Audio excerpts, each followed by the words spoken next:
पछताई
सुंदर ये तन तेरा मिट्टी में मिल जाएगा, मिट्टी में मिल जाएगा, वो मिट्टी में मिल जाएगा। कह तू कभी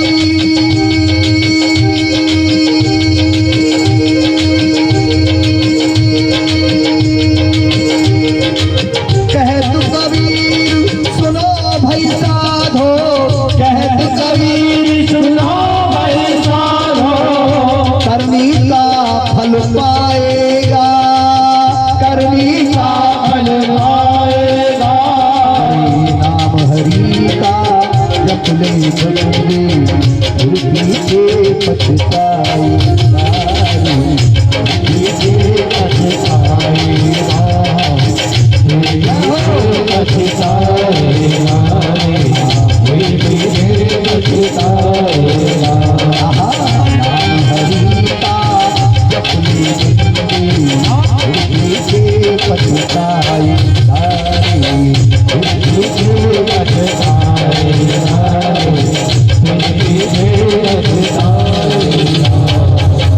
प्रेम से बोलो जय जय राम। सुखदेव जी महाराज ने राजा परीक्षित को अपने सामने बैठा करके श्रीमद् भागवत सुनाएंगे। और जब कहा महाराज मैं क्या करूं 7 दिन बैठकर, कि तुझे कानों से कथा श्रवण करनी है, बस अपने कन्हैया के उनके स्वरूप का ध्यान करना है तुझे। कृष्ण कैसे हैं?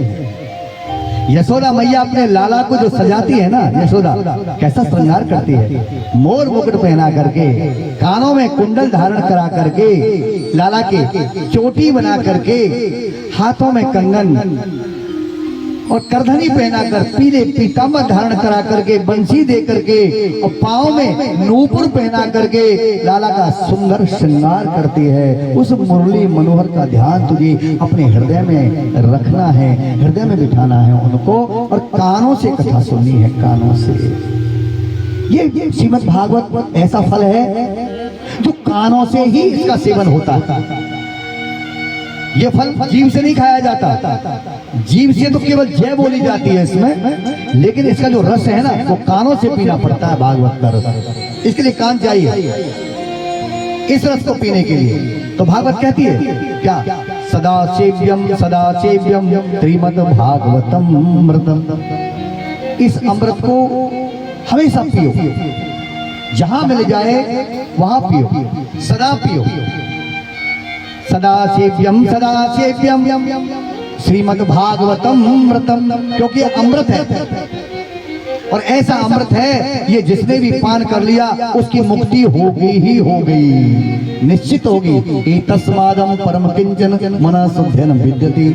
एक बात और है भागवत में, जिसका मन कहीं न लगता हो, कहीं न लगता हो, एक बार कथा में आके बैठ जाए, वो भागवत में एक बार बैठ जाए, उसका मन भी रुक जाएगा। जो चंचल मन है, मन लगेगा, यहां लगेगा आकर के। क्योंकि लिखा हुआ है कि एक श्रीमद् भागवत ऐसा है जो मन को रोक देता है, मन को एतस्मादं परम किंचन मना शुद्ध न विद्यते। और मन को शुद्ध करने वाला इससे बड़ा ग्रंथ कोई हो नहीं सकता श्रीमद् भागवत से, क्योंकि ब्रह्मा स्वयं कह गए हैं मन को शुद्ध करने वाला, संसार से मुक्ति देने वाला केवल एक ही ग्रंथ है श्रीमद् भागवत। क्यों? क्योंकि ये कृष्ण है, ये भागवत नहीं है, ये कृष्ण है। इसमें कृष्ण बैठे हैं, कन्हैया बैठे हैं। लिखा है भागवत के अंदर कृष्ण बैठे हैं, स्वयं कृष्ण कहते बैठे। तैने अंबांगमय मूर्ति, कृष्ण की मूर्ति बैठी है भागवत में। तैने अंबांगमय मूर्ति प्रत्यक्ष वर्धता हरे, प्रत्यक्ष वर्धता हरे। पठनात् श्रवणात् दर्शनात् वैकुंठम फलदायकम। इसके पढ़ने से, श्रवण करने से, दर्शन करने से वैकुंठ की प्राप्ति होती है। मेरे ठाकुर बड़ा प्यार करते हैं उससे। राजा ने स्वीकार किया। बाबा कहते हैं राजन, ये देश वो देश है, भारत देश ऐसा देश है ये कि पूरी पृथ्वी पर भारत जैसा कोई देश हो नहीं सकता, जहाँ गंगा यमुना सरस्वती, जहाँ पर ठाकुरों के 24 अवतार वो संसार में कहीं नहीं हुए, केवल भारत में हुए। जहाँ भरत जैसे भाई, जहाँ जिस देश में भरत जैसे भाई, तीन रामों ने अवतार लिया इस देश के अंदर, एक नहीं 3 राम आए यहाँ पर। अब राजा परीक्षित बोले 3 राम?